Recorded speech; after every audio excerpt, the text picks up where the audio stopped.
అందరికీ నమస్కారం అండి. యశోదా కైలాస్ గారు రచించినటువంటి ఒక మంచి కథను విందామా? శారద కూతురు కీర్తి వివాహం ఇటీవలే అయింది. శారద పుట్టింటి వైపు బంధువులు, అలాగే శారద భర్త మనోహర్ వైపు బంధువులే కాకుండా శారద స్కూల్లోని కొలీగ్స్ అందరూ శారద అదృష్టాన్ని తెగ మెచ్చుకున్నారు. శారద గవర్నమెంట్ హై స్కూల్లో మ్యాథ్స్ టీచర్గా పనిచేస్తుంది. భర్త మనోహర్ ఒక లిమిటెడ్ కంపెనీలో పనిచేస్తున్నాడు. కీర్తి కాక మరో అమ్మాయి ఉంది వారికి. పెళ్ళికొడుకు రవితేజ అమెరికాలో మంచి ఉద్యోగంలో ఉన్నాడు. కీర్తిని ఆ మధ్య ఎవరో దూరపు బంధువుల పెళ్లిలో చూసిన రవితేజ తల్లిదండ్రులు ఒకరోజు హఠాత్తుగా శారద వాళ్ళింటికి రావడం, కీర్తిని తమ కోడలిగా చేసుకుంటామని అడిగారు. వంక పెట్టడానికి ఏమీ కనబడలేదు శారద వాళ్లకు. మంచి కుటుంబం. రవితేజ తండ్రి రెవెన్యూ డిపార్ట్మెంట్లో మంచి పోస్టులో ఉన్నాడు. ఆస్తిపాస్తులు బాగానే ఉన్నాయి. పెద్ద కొడుక్కి పెళ్ళై భార్యతో లండన్లో ఉంటున్నాడు. ఇప్పుడు కీర్తిని చూసుకోవడానికి వచ్చింది వారి చిన్న కొడుకు రవితేజ కోసం. కీర్తిని రవితేజను ఫేస్ టైంలో మాట్లాడుకునేటట్లు చేశారు. ఇంత మంచి సంబంధం నిన్ను వెతుక్కుంటూ రావడం నీ అదృష్టం అంటూ కీర్తి తల్లిదండ్రులు, అలాగే ఎంతమంది అమ్మాయిలను చూసినా నీకెవరూ నచ్చలేదు కదా తేజు, కీర్తి బంగారు బొమ్మలా ఉంది, నీకు చక్కని జోడి అవుతుందంటూ రవితేజ తల్లిదండ్రులు. ఇరువురికి ఆలోచించుకునే వ్యవధి ఇవ్వకుండానే పెళ్లి ముహూర్తం నిశ్చయించేయడం. రవితేజ వచ్చి కీర్తిని పెళ్లి చేసుకొని తొందరలో వీసా పేపర్లు పంపుతానని బయలుదేరి వద్దుగానంటూ యుఎస్ వెళ్ళిపోయాడు. కీర్తి తను చేస్తున్న జాబ్ను యుఎస్ వెళ్ళే వరకు కంటిన్యూ చేయాలనుకొని ఆఫీస్కు వెళ్ళి పని చేసుకుంటుంది. శారదను రోజు స్కూల్లో కొలీగ్స్, మీ కీర్తికి వీసా వచ్చిందా, ఎప్పుడు వెళ్తుంది యుఎస్ అంటూ ఆరాగా అడుగుతూ ఉండేవారు. ఇంకా పరిచయస్తుల సంగతి చెప్పనవసరమే లేదు. ఇంకా లేదు, మా అల్లుడు వీసా పేపర్లు పంపించే హడావుడిలో ఉన్నాడంటూ సమాధానం ఇచ్చేది. అయినా ఎవరో ఒకరు ఏదో వార్తను శారద చెవిలో వేసేవారు. ఫలానా వారబ్బాయి ఇలాగే చెప్పి వీసా పేపర్లు పంపలేదని, ఆ అబ్బాయి అక్కడ మరెవరితోనో కలిసి ఉంటున్నాడని, అలాగే వీసా రాని మరెవరమ్మాయో ఇలాగే సంవత్సరం వరకు ఇక్కడే ఉండిపోయిందంటూ రకరకాల కథలు చెప్తుండేసరికి శారద మనసంతా దిగులు ఆవహించేది. ఇంటికి రాగానే కీర్తిని అడిగేది, ఏమే కీర్తి, రవితేజ ఫోన్ చేస్తున్నాడా, నీ వీసా పేపర్లు ఎప్పుడు పంపిస్తాడుట అంటూ. అమ్మా, నిన్ననే నేను మాట్లాడాను నా వీసా గురించి. కోవిడ్ కారణంగా వీసాల విషయంలో కౌన్సిలేట్ చాలా స్ట్రిక్ట్గా ఉందని, డిపెండెంట్ వీసాల సంఖ్య కూడా బాగా తగ్గించారని, ఈ సమయంలో వీసాకి అప్లై చేస్తే రిజెక్ట్ అయితే మరో 6 నెలల వరకు ఆగాలని సమయం చూసి పంపుతానన్నాడు. నీవు రోజు అదే పనిగా నా వీసా గురించి మాట్లాడకమ్మా అంటూ కోపంగా సమాధానం ఇచ్చింది. ఏమిటో పెళ్ళయి 2 నెలలు అయినా ఇది ఇక్కడే ఉండిపోయింది. నాకే కాదు బాధ, కొత్త దంపతులు వాళ్లకు ఉండదా బాధ? కీర్తిని అదే పనిగా అడుగుతూ దాన్ని బాధ పెట్టకూడదని నిర్ణయించుకుంది. కానీ ఆవిడ మనసు ఊరుకోలేక రవితేజ తల్లి సుమతికి ఫోన్ చేస్తూ, వదినగారు, మీ అబ్బాయి ఫోన్ చేస్తున్నాడా, మీరు కూడా గుర్తు చేస్తూ ఉండండి, సాధ్యమైనంత త్వరలో వీసా పేపర్లు పంపించమని. పెళ్ళైనాక కూడా ఇద్దరూ తలో చోట ఉండడం ఏమిటో బాధగా అనిపించి చేస్తున్నాను. ఏమీ అనుకోరుగా? అయ్యో, ఎందుకనుకుంటాను వదినా, నాకు ఆత్రంగానే ఉంది. 4 రోజుల క్రితం మాట్లాడితే చెప్పాను కూడా, ఆఫీస్ పనితో బిజీగా ఉన్నాడుట, మరో పెద్ద ప్రమోషన్ ఇంటర్వ్యూకి ప్రిపేర్ అవుతున్నానని, అదీ కాక తొందరపడి పేపర్లు పంపితే వీసా రాకపోతే ప్రాబ్లం కదా, కాస్త ఆలస్యమైతే ఏమవుతుంది మమ్మీ? కీర్తి కూడా ఆఫీస్ పనితో బిజీగా ఉంది కదా, వీళ్ళు చూసుకొని పంపుతానని చెప్పాడు. మీరు టెన్షన్ పడకండి, భార్యాభర్తలు వాళ్ళిద్దరూ చూసుకుంటారులేండి, వాళ్లకు తెలియదా ఏమిటి అంటూ చాలా సున్నితంగా చెబుతూ నవ్వేసింది. అంతేలేండి వదిన, మనసు ఆగక ఫోన్ చేశాను, ఉంటాను, బాయ్ అంటూ ఫోన్ పెట్టేసింది. అసలు కీర్తికి అప్పుడే పెళ్లి చెయ్యాలని తాము అనుకోలేదు. ఉద్యోగంలో చేరి 1 సంవత్సరమే అయింది.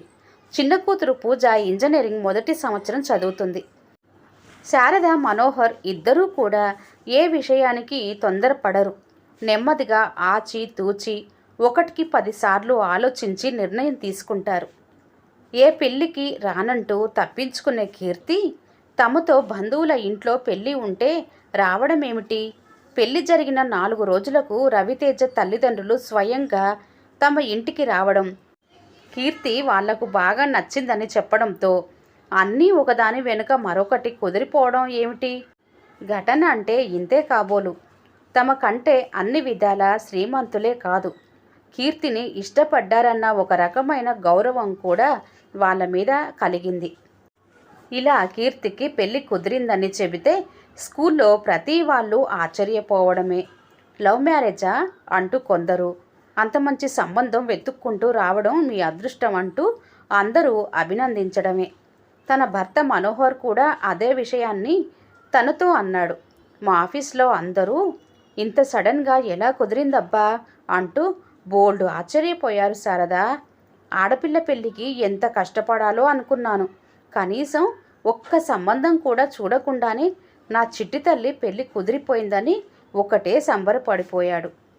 కీర్తి యుఎస్ వెళ్ళిపోతుందని ఒకవైపు బాధగా ఉన్నా, మరోవైపు రవితేజ లాంటి అల్లుడు తన కూతురుని పువ్వుల్లో పెట్టుకొని మరీ చూసుకుంటాడని, అమెరికాలో తన కూతురు అనుభవించే జీవితాన్ని ఊహించుకుంటూ మురిసిపోయేదావిడ. కీర్తి యుఎస్ వెళ్ళిపోతుందన్న ఆలోచనలతోనే మరో 3 నెలలు కాలం గడిచిపోయింది. ఊరగాయల సీజన్ ఏమో. శారద కీర్తి కోసం అన్ని రకాల పచ్చళ్ళు పెట్టేసింది. వీసా వచ్చేస్తే 4 రోజులకే ప్రయాణం పెట్టేసుకొని వెళ్ళిపోతుందేమోనన్న భయం.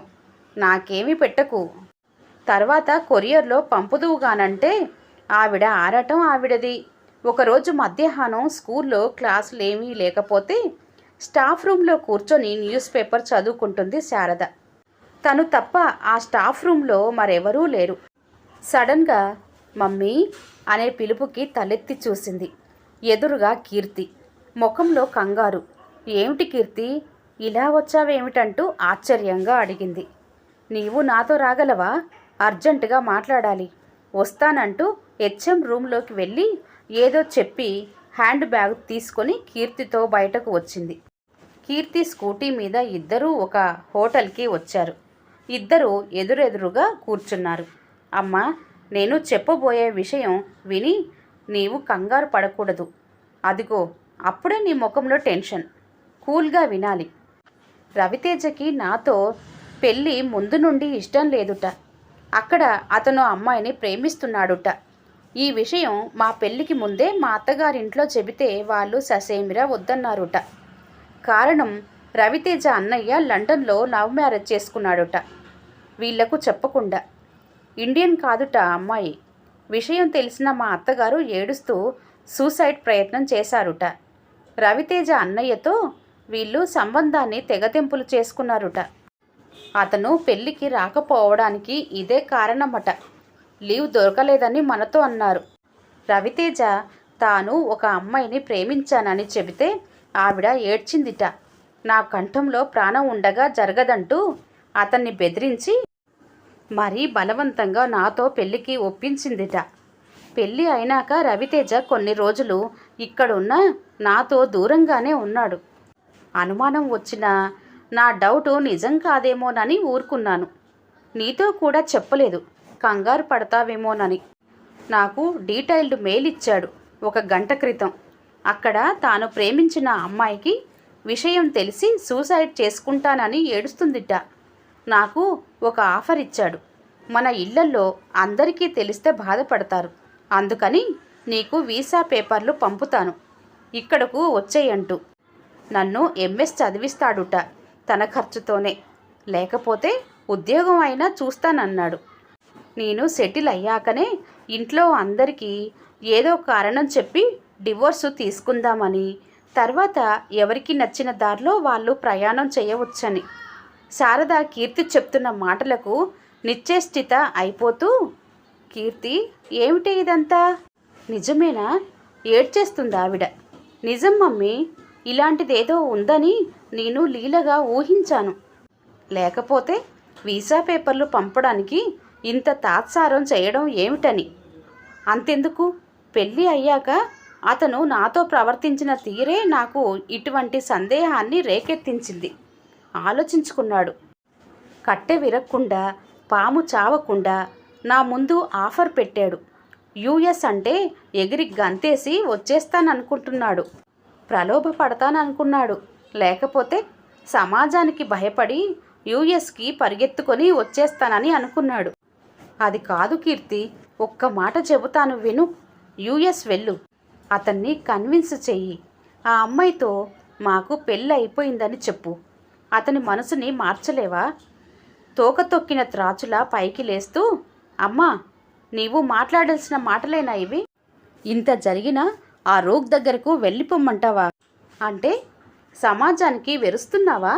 లేకపోతే రేపు నీ కొలిగ్ ఆ విశాలాక్షికి ఏమి సమాధానం చెప్పాలోననుకుంటూ భయపడుతున్నావా?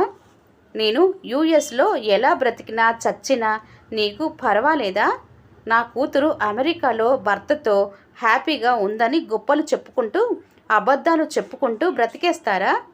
నో వే మమ్మీ, నాకు అంత కర్మ పట్టలేదు. రేపు ఎవరైనా మీ అమ్మాయి యుఎస్ ఎప్పుడు వెళ్తుంది అని అడిగితే ఎప్పటికీ వెళ్ళదని, డివోర్సు తీసుకుంటుందని, కారణం ఇదని ధైర్యంగా చెప్పు.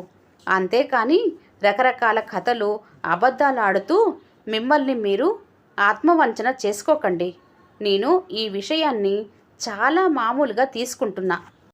పెళ్ళి గురించి నాకు ఏ ఆలోచనలు లేకుండానే మంచి సంబంధం నిన్ను వెతుక్కుంటూ వచ్చింది కీర్తి. పెళ్ళి చేస్తున్నావు అన్నారు మీరు. సరే అన్నాను. ఈ 5-6 నెలల్లో నాకు పెళ్ళి వల్ల కలిగిన అనుబంధం ఏదీ లేదు, పోగొట్టుకునేది ఏదీ లేదు. ఇదొక సంఘటన అంతే. విషయం తెలిసిన మనోహర్ గారు అగ్గి మీద గుగ్గిలం అవుతూ రవితేజ కుటుంబాన్ని రోడ్డు మీద కీడుస్తానన్నారు.